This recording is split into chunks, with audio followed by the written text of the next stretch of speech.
Hi Calvary kids, we're so glad that you're here with us today. I hope you're having a great summer and enjoying the beautiful weather that we're having. Come along with us now and find out what the Bible story is all about this week.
It's time to hear a story full of wonder. There's so much fun we'll have learning together. So let's go down to the clubhouse with Ollie and his friends. Let's go down to the clubhouse where wonder never ends at the Wonder Clubhouse. Meet with you at the Wonder Clubhouse. Meet with you.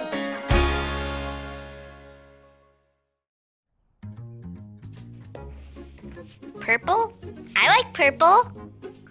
Oh, hey friends, welcome to the clubhouse. It's me, Poppy, and my friend Manny left us a fun I Spy game to play. We're supposed to find things in the clubhouse that matches the color of the card, purple. There are this many purple things in the clubhouse. 1, 2, 3. Manny says there are 3 purple things in the clubhouse. Let's look low first. I spy with my little eye something purple. The purple ball. That's 1. Let's search up high for another purple thing. I spy with my little eye something else purple. Our periscope is purple. Yay, we found 2 purple things. But we need 3 purple things. I still don't see anything purple. Oh, maybe I need a different view. I still don't spy anything else purple. Ho, ho. It's Ollie. Hello, Poppy. Ho, ho. Trying the upside-down view, are you? Hey, Ollie. Manny says there are 3 purple things in the clubhouse. I'm sure he's telling the truth, but I just can't find the last purple thing. What Manny is saying is true. I know someone else who told the truth, too. So let's hear the story. Just follow me through. Ho, ho. Follow me through. Follow me through. Who? Ollie's got a Bible story for me and you. I spy a mailbox. Oh, hi friends. I'm Justin the mailman, and I'm ready for a game of I Spy. Can you show me your I Spy eyes like this? Looking good. I think we're ready. I've got the story mail.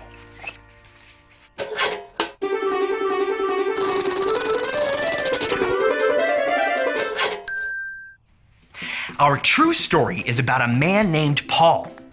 Paul believed in Jesus. He wrote letters telling people that Jesus is alive.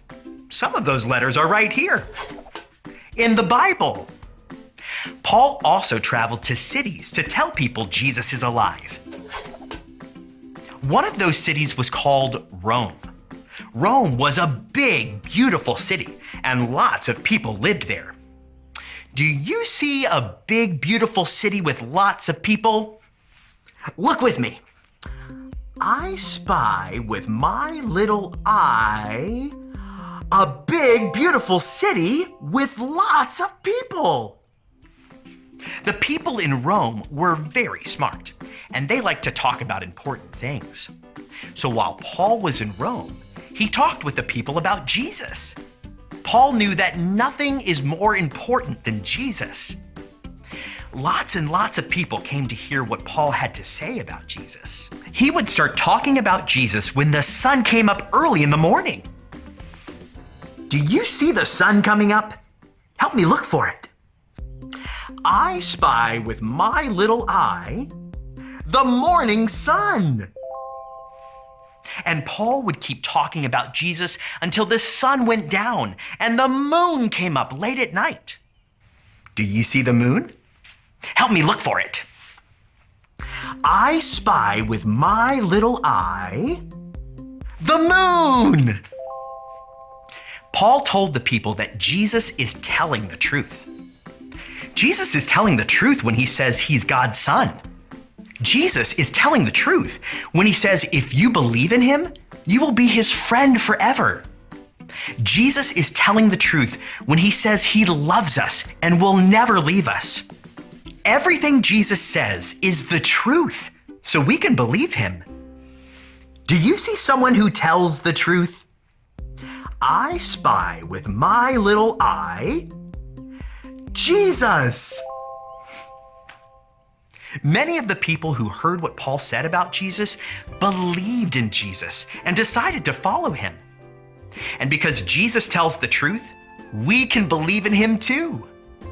Oh, hey there, Ollie. Tell me, who can believe in Jesus? I can believe in Jesus. Yes, it's true. Now let's hear it from you. Tell me, who can believe in Jesus? I can believe in Jesus. That's the truth, friends. You better believe it. I'll see you next time.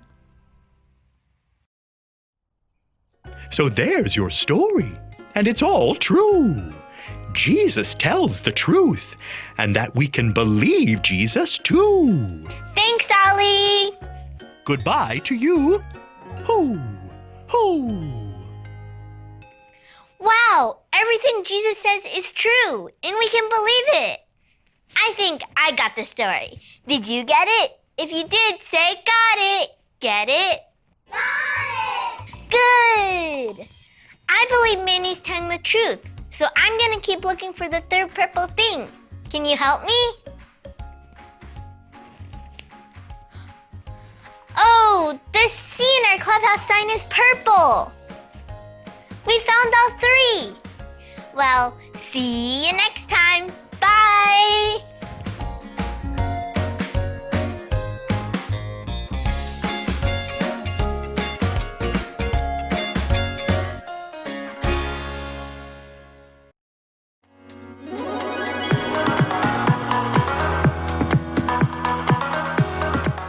These are written so that you may believe that Jesus is the Christ, the Son of God. John 20:31.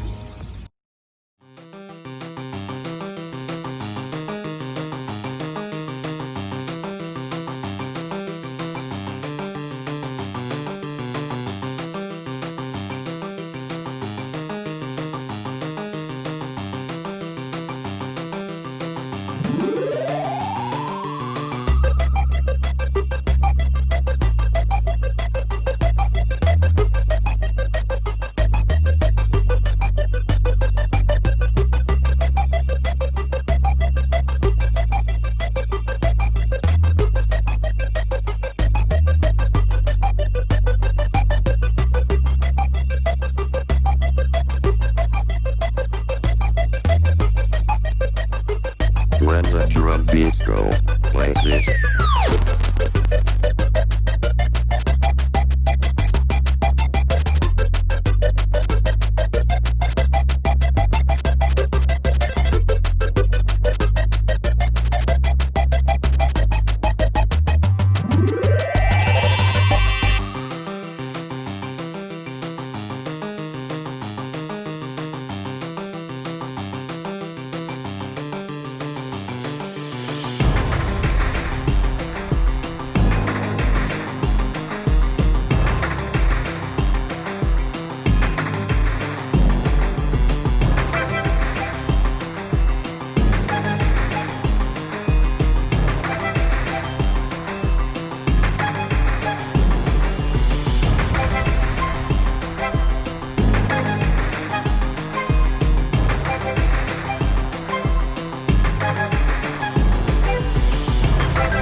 When the drum beats go like this.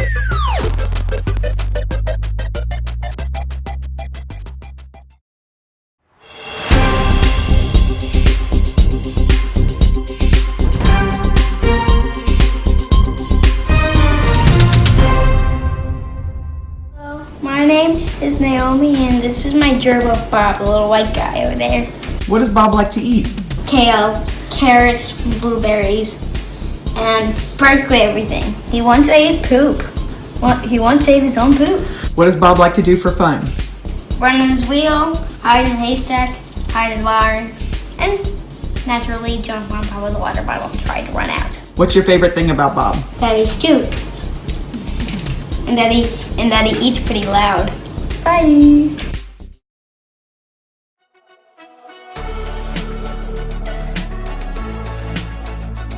Happy birthday to you. Happy birthday to you. Happy birthday, happy birthday. Happy birthday to you.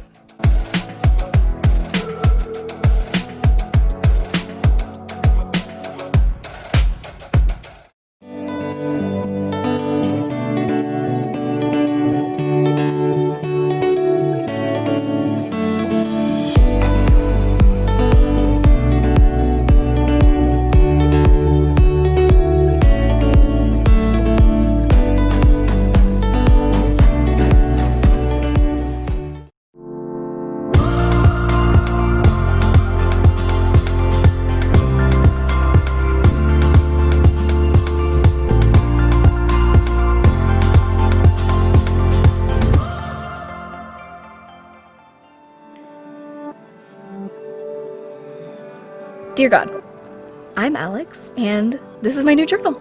Yay! Well, maybe not so new. I got it for my birthday a couple months ago, but this is the first time I'm writing in it. Mom said it was to write down any time I saw you at work, and I haven't been able to see you. Until today. It's not that I haven't been looking for you. I know you're there when I see the clouds and trees and animals, but I mean, that's stuff you made, isn't it? It's not you. Okay, so this morning, Cal invited me to go with him and his little brother. Every month, they go and help with the Foster Care Support Foundation. It's a place you can take clothes and toys and furniture and things you don't have a need for anymore. Other people who do need them can pick them up or sometimes buy them. I was helping to organize clothes when I started to notice this one guy. He was about my age, but it was like he was so comfortable. Every time a family came in, he would make sure they all had lunches. He was packing them as fast as he could, and then he wouldn't just hand it to them. He would smile and talk with them and make some jokes. You could tell he was giving out more than just lunch. He was giving out hope and love. Sometime today, I realized that was you at work. That was you, God, and I got to see it. Amazing. Thank you, and please help me to see more of what you are doing. Love, Alex. Oh, P.S. I'll be writing to you more often now.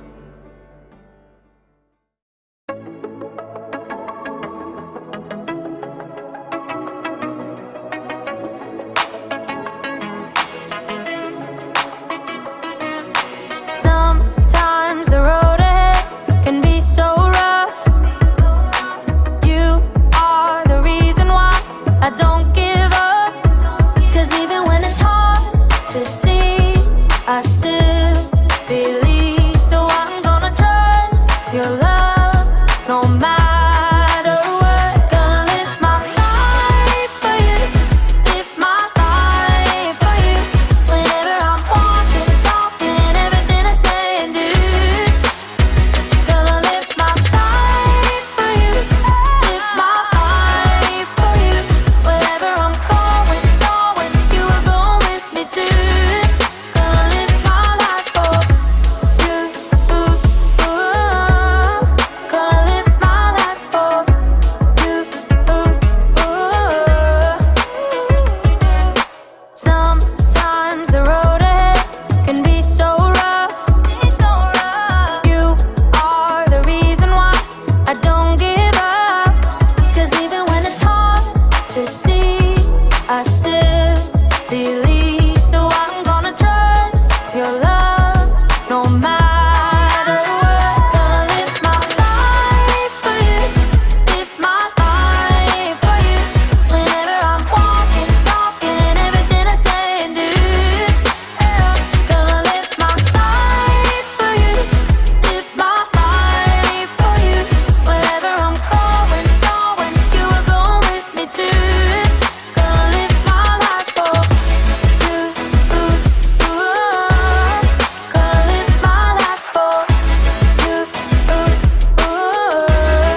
got this! You got this! You got this!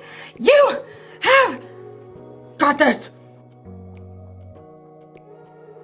Yay! Yeah! Now we're focused. Hey everyone, it's Erica. You might be wondering what I'm doing talking to myself in the mirror. Hey, what's up? How you doing? Well, I decided I needed a little encouragement because it's been sort of a hard week.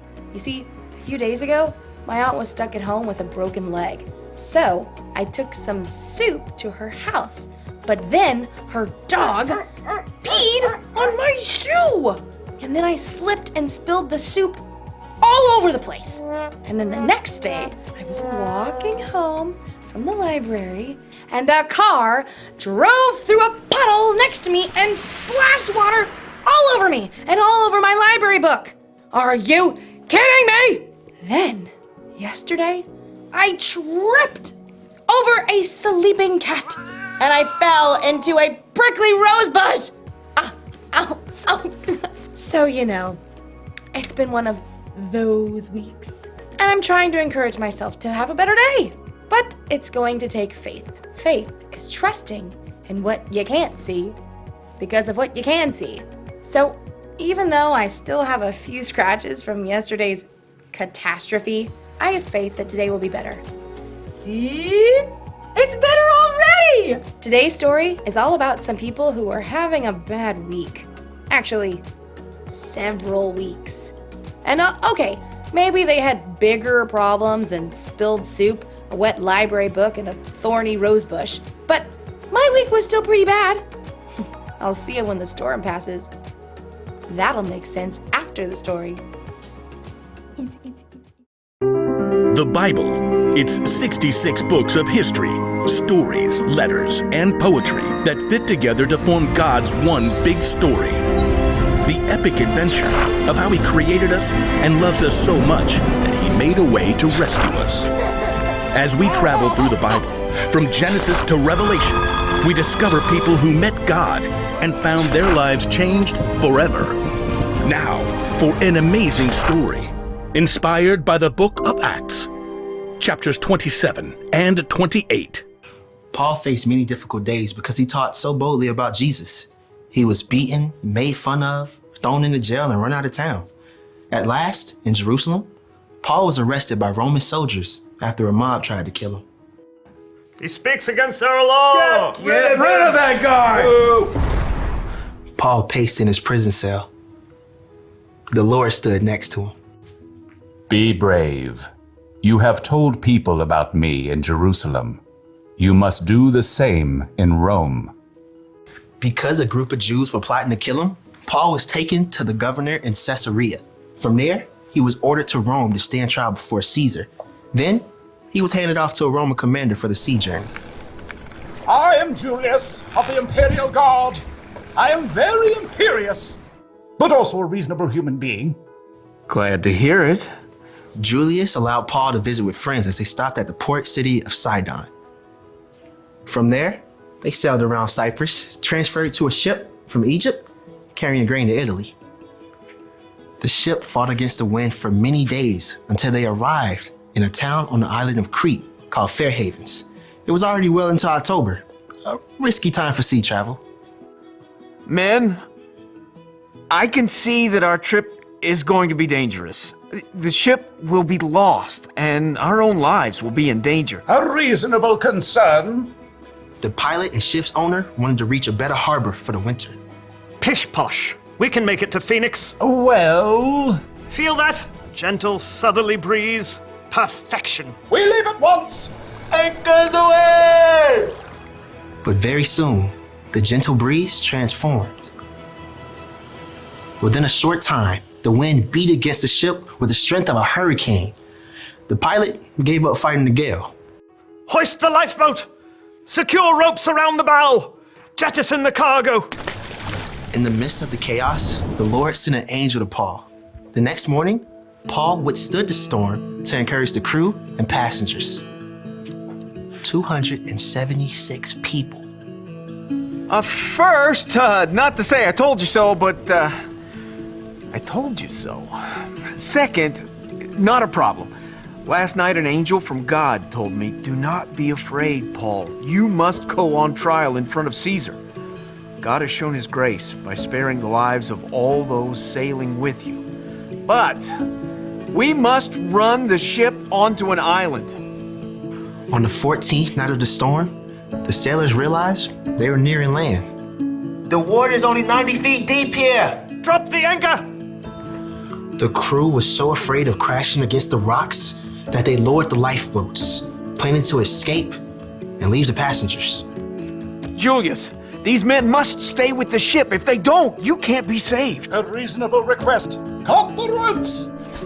The soldiers cut the ropes so the crew could not escape. Just before dawn, Paul gathered everyone on board, shouting above the wind, "Not a problem. None of you will lose a single hair from your head. Now, I'm asking you to eat so you can live." Paul took bread and thanked God. He then broke the bread and ate it. Everyone was filled with hope while they had some food to eat as the gray morning dawned. There's the beach! Lift the anchors and we'll run her aground! But as the pilot steered desperately for shore, the ship hit a sandbar and began to break into pieces. The soldiers were planning to kill Paul and the other prisoners to keep them from swimming to freedom.